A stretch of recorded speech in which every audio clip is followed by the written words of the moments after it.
daratan sebelah, misalnya kayak selatannya Jawa, ya. Selatan Jawa itu kan jauh pulau yang lain sana. Lain dengan utaranya Jawa, dekat dengan Kalimantan.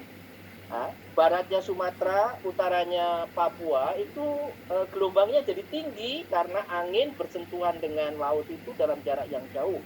Kalau anak kelautan bicaranya fetch-nya panjang ya. Dan itu gelombangnya tinggi sehingga di sana potensi energi gelombang laut gitu ya. Nah, ini jadi khas Indonesia itu khas.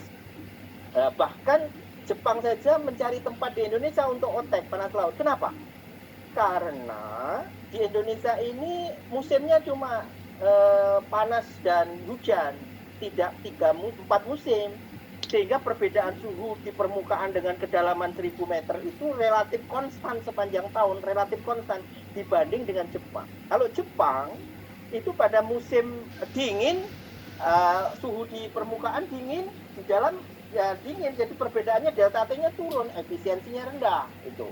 Makanya kalau teknologi di awal panas laut, Jepang pengennya mencari lokasi di Katulistiwa, termasuk di Indonesia dan yang lainnya. Maka Indonesia bersaing itu dengan Malaysia dan yang lain-lain supaya teknologi OTEK bisa diterapkan. Nah, demikian juga potensi yang lain ya. Nah, ini yang ingin saya tekankan adik-adik sekalian adalah karena Indonesia ini khas, solusi energi di Indonesia jangan nyontoh dari manapun, dari Eropa, dari Amerika, dari Jepang. Jadikanlah mereka inspirasi, tetapi jangan ditelan mentah-mentah karena ada yang sesuai dan ada yang kurang sesuai.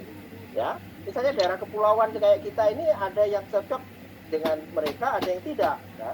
Termasuk yang tidak cocok yang kita impor dari sana adalah apa? Yang tidak cocok kita impor adalah teknologi yang masih baru atau teknologi terbarukan yang harganya masih mahal.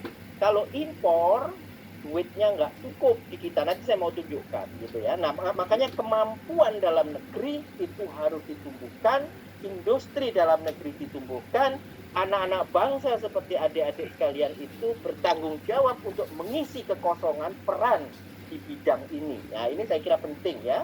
Nah, kalau kemudian ya, jadi strateginya itu nanti dipilih akan bagus ya. Jadi membutuhkan pendekatan keenergian yang pertama. Yang kedua,